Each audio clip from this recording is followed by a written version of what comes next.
my friend, here we are at the end of this incredible run of Love, Death, and Robots. So we're not going to give a grade because we already done that. Sure. We're just going to give our final thoughts and our overall feelings towards Love, Death, and Robots. So I'm going to pass it over to you first. Okay. Well, the first thing I'm going to say is that obviously overall I enjoyed it. It was really enjoyable. I always enjoy short story compilations kind of thing. It's just that little snippets of stuff, whether you love it or hate it, each individual piece, as a whole, it's a fun ride. My main issue with it would be that it was called Love, Death, and Robots. A better title would have been Love, Death, or Robots. There was a lack of a thread that connected the stories together, and that was my biggest complaint with it as a whole. Because often with a short story thing, you want to have some sort of element that ties it all together. And with this series, it was just so vague that, you didn't get that same vibe. The comparison I'd make would be Sound and Fury, which we did. Yeah. It's all a bunch of different stories connected with the thread of this kind of post-apocalypse war thing. So there's something to center it all. And Love, Death, and Robots did not have that. And that's kind of the one thing that I wish they had done. But on the whole, my ultimate final verdict is I really did enjoy most of my time watching it. And I would definitely heartily recommend it. Oh wow. That's cool. I would also mention, actually, it was... one other thing I like about this kind of short story thing is that movies are expensive to make. Yeah. And a lot of studios, a lot of independent ideas can't get made into movies because it's ridiculously expensive. Yeah. So one of the other things I love about short story compilations is you can take a studio with a wacky idea, and on a very modest budget, they can explore that idea and present it to the masses. Yeah. And I'm really behind that whole kind of thing. Yeah. I really dug this series overall. I'm going to piggyback on what you were saying, that the independent studios got a chance. Some of their independent studios here that got a chance to make something normally they wouldn't. And I really dug that, and I really support that kind of thing. And I think Netflix should do more of this. If there is going to be a Love, Death, and Robots season 2,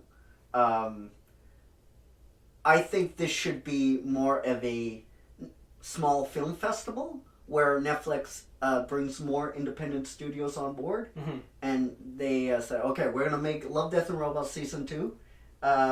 This is the theme we want you to go with, and at the end we're going to pick one that the fans really support and make that into a 10-episode series. Interesting, yeah. And I think that should be the goal of Netflix. I think that would be really smart of them to do. That wouldn't cost them a whole lot of money. Like you said, movies are expensive. Yeah, it's a very exponential thing when you go from 10 minutes to an hour and a half. Yeah.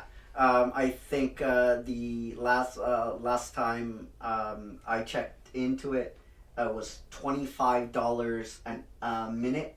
$25 a second on stage when you're making a movie on set, and that's a lot of money.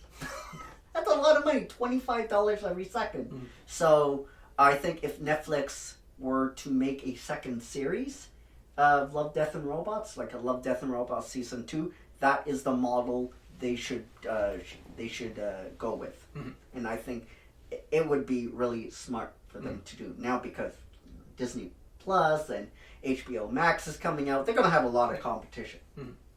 So overall, I really recommend this series if you want something different. If you support independent studios, independent animators, I think this is great. This is absolutely great, and I absolutely loved it. I will mention one of my favorite episodes, 3 Robots. That was probably one of my favorite episodes. I go back to it all the time. It's just a funny thing. So yeah, I recommend this 110%. Salt, what's your final thoughts on Love, Death, and Robots? I liked it. It's as good as any other sort of shorts series, right? Mm-hmm. It's just a compilation of things, and it's got good ones. It's got less good ones, and but overall, I enjoyed it, and I like the concept. Oh yeah. As a whole. If I put you on the spot right now, I'm gonna say key one episode you liked or one element you liked in the series that. I mean, there's several. There's a lot of good sci-fi and fantasy concepts that are just like begging to get fleshed out or just left and enjoyed as they are. Yeah. For sure.